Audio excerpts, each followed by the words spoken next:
Desayuno con nota muerta más por la TV. Ahora que sí nos ven. Que su pollera, que era fiestera.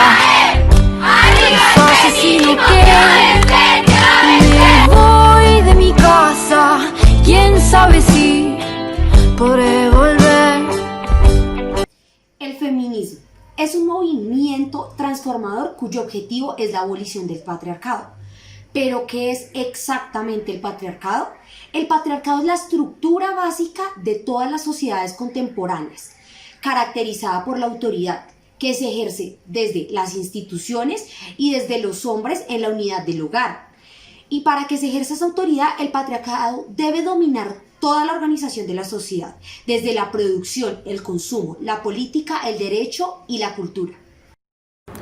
Por tanto, dejamos claro que el feminismo es un movimiento de emancipación que busca poner fin a la dominación masculina. Pero aunque el objetivo dentro de los estudios del feminismo es claro, los caminos que se proponen para tal fin son diversos. Porque si bien se ofrecen distintos relatos sobre la opresión de la mujer, se brindan numerosas teorías que tratan de definir la identidad de las mujeres. Además, quienes han estudiado la naturaleza de los movimientos sociales saben que estos no existen si no se constituye una identidad que los prepare para la movilización política. En ese sentido, el feminismo se ha practicado y narrado históricamente alrededor de la pregunta ¿qué es ser mujer?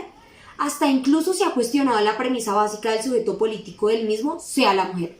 La cuestión es que el feminismo se configura dentro del terreno de la identidad para afirmarla o problematizarla.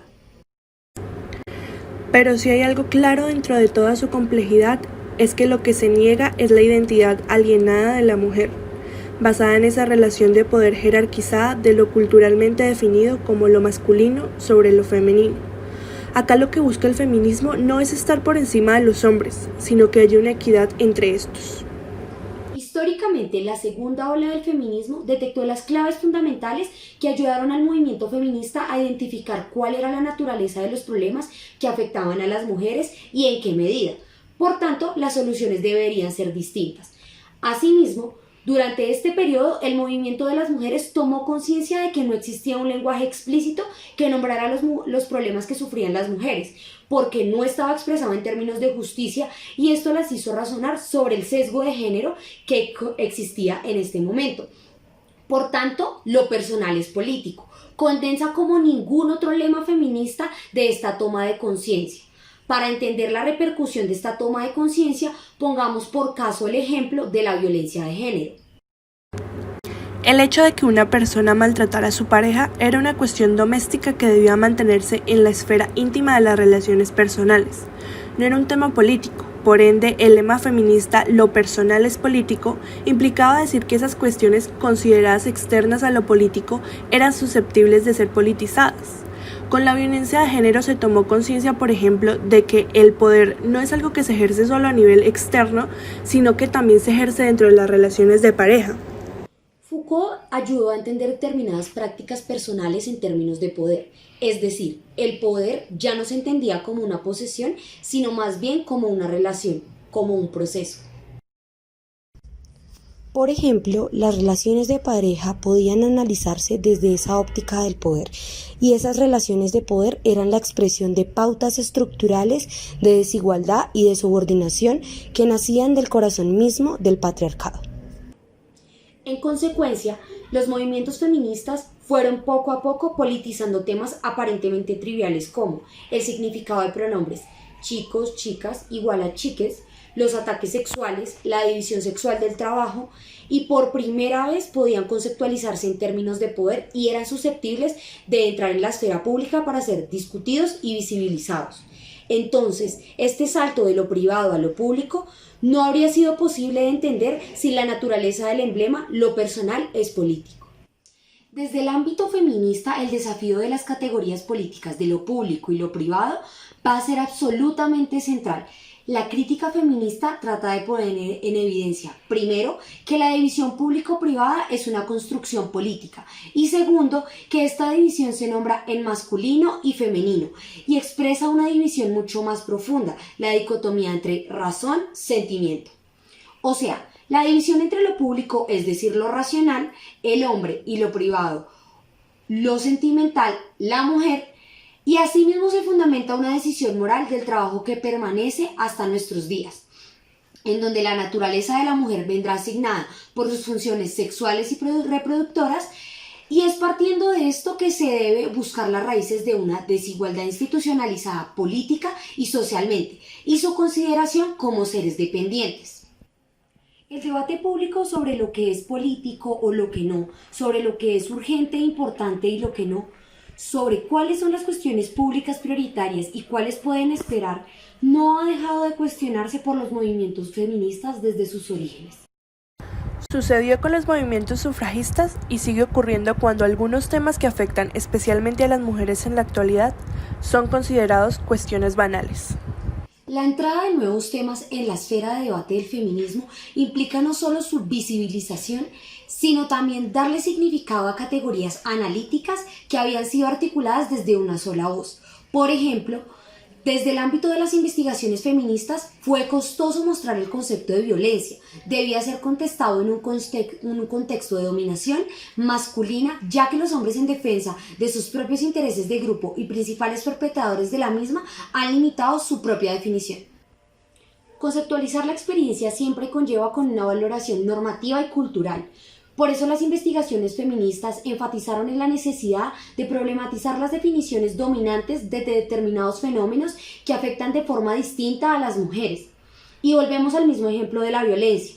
El entendimiento de su definición tenía que adaptarse a lo que les ocurría específicamente a ellas, a partir de un amplio rango de comportamientos físicos, verbales, sexuales, emocionales y psicológicos, que vivían ellas como violencia, porque producían de forma sistemática humillación y menosprecio. Estos ejemplos solo confirman que muchas mujeres permanecen en silencio porque suelen anticipar la situación de no ser tratadas con respeto si hablan de sus propias experiencias o no son escuchadas, justamente por estas definiciones dominantes. Por eso el feminismo es un movimiento transformador, porque trata de mostrar la diversidad de luchas de las mujeres. Las feministas han perseguido alcanzar un ideal de equidad desde diversos caminos. A veces han afirmado su igualdad con respecto a los hombres, tratando de eliminar las diferencias culturales que constituyen la distinción entre lo masculino y lo femenino, como la jerarquía y por tanto la medida por relaciones de poder. El feminismo de la igualdad señala que no se nace mujer, se llega a serlo. Esto quiere decir fundamentalmente que existe una diferencia de género que explica esa subordinación hasta ahora natural entre hombres y mujeres. El género será por tanto la herramienta teórica básica con la que trabaja el feminismo y hará referencias a las características que le impiden a la mujer desarrollar el potencial humano que tiene en igualdad de condiciones con los hombres. Porque desde una cultura patriarcal, cualquiera que sea su posición en el mundo, cualquiera que sean sus habilidades, una mujer siempre será valorada como mujer.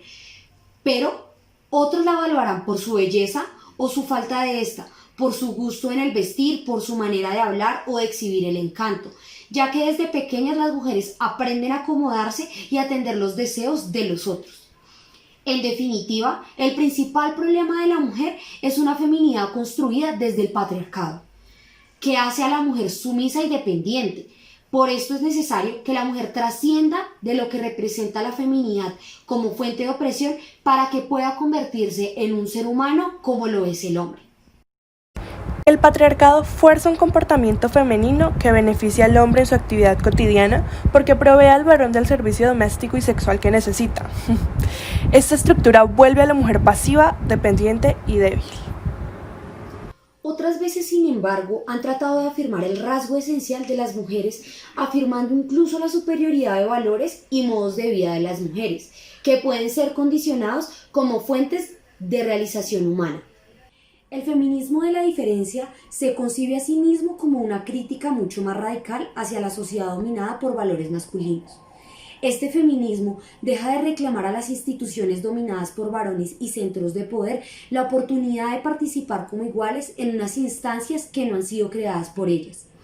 El objeto es cuestionar la definición del ser humano que hay implícita en la sociedad patriarcal y que restringe la trascendencia al hombre.